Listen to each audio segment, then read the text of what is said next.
আসসালামু আলাইকুম। আমন্ত্রণ দৈনিক আর নিউজের রাতের সংবাদে আপনাদের সাথে আছি আমি দিলরুবা খান।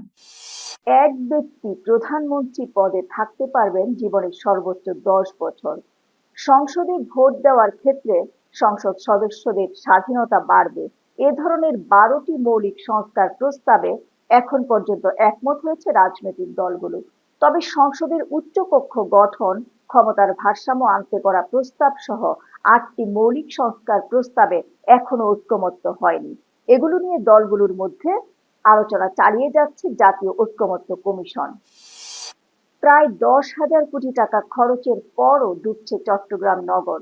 গতকাল সোমবার 102 মিলিমিটার বৃষ্টিতে তলিয়ে গেছে বিভিন্ন এলাকা। ফলে সেই পুরনো দুর্ভোগে পড়ছে নগরবাসী। অথচ এর আগে চলতি বছরের 30 মে 194 মিলিমিটার বৃষ্টিতেও এমন জলাবদ্ধতা হয়নি। এবারের জলাবদ্ধতার কারণ হিসেবে বিশেষজ্ঞরা বলছেন, নালা ও খালগুলো ভরাট হলেও ঠিকভাবে পরিষ্কার করা হয়নি। আর প্রকল্পের কাজগুলোতেও কিছু ত্রুটি রয়েছে। তবে মৌসুমের শুরুতে নগরের খাল ও নালাগুলো পরিষ্কার থাকায় জলাবদ্ধতা হয়নি। এক বিবৃতিতে জিএম কাদের বলেছেন, এখন সরকারের ঘনিষ্ঠরাই বলছেন এই সরকারের মধ্যেই আরেকটা সরকার রয়েছে। সরকারের ঘনিষ্ঠরাই বলছে এই সরকারের নির্বাচন দেওয়ার সক্ষমতা নেই। তারাই বলছে বর্তমান সরকার নিরপেক্ষ নয়। প্রশাসন, পুলিশ ও সেনা সদস্যদের সহায়তায় একটি দল রাজনৈতিক কর্মকাণ্ড চালাচ্ছে। অভিযোগ করে জাতীয় পার্টির চেয়ারম্যান বলেন, আমাদের মতো নিবন্ধিত দলকে রাজনৈতিক কর্মকাণ্ডে বাধা দেওয়া হচ্ছে। যদি তাই হয় তাহলে এই সরকার কিভাবে দলনিরপেক্ষ হয়?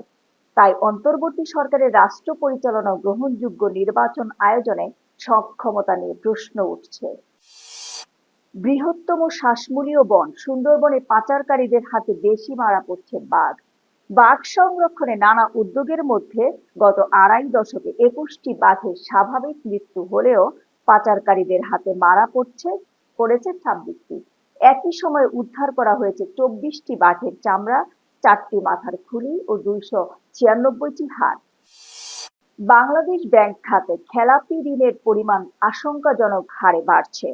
বাংলাদেশ ব্যাংকের সর্বশেষ হিসাব অনুযায়ী চলতি বছরের জুন মাস শেষে খেলাপি ঋণের পরিমাণ দাঁড়িয়েছে 5,30,428 কোটি টাকা, যা বিতরণ করা মোট ঋণের 27.9%। অর্থাৎ প্রায় 1/4 ঋণই এখন আদায়যোগ্য নয় বলে বিবেচিত। এবারে আন্তর্জাতিক প্রসঙ্গ। ফিলিস্তিন রাষ্ট্র প্রতিষ্ঠা এবং গাজায় চলমান যুদ্ধ শেষ না হওয়া পর্যন্ত ইসরায়েলের সঙ্গে কোনো ধরনের সম্পর্ক স্বাভাবিক করবে না সৌদি আরব। সরাসরি এমন অবস্থানই জানিয়ে দিয়েছেন দেশটির পররাষ্ট্রমন্ত্রী প্রিন্স ফয়সাল বিন ফারহান আল সৌদ। বিশ্লেষকদের মতে, ইসরায়েলের ইস্যুতে রিয়াদ এতটা স্পষ্ট ভাষায় অবস্থান আগে কখনো প্রকাশ করেনি। সোমবার নিউ ইয়র্কে ফ্রান্সের পররাষ্ট্রমন্ত্রী জন নোয়েল বারোর সঙ্গে এক যৌথ সংবাদ সম্মেলনে এ মন্তব্য করেন ফয়সাল।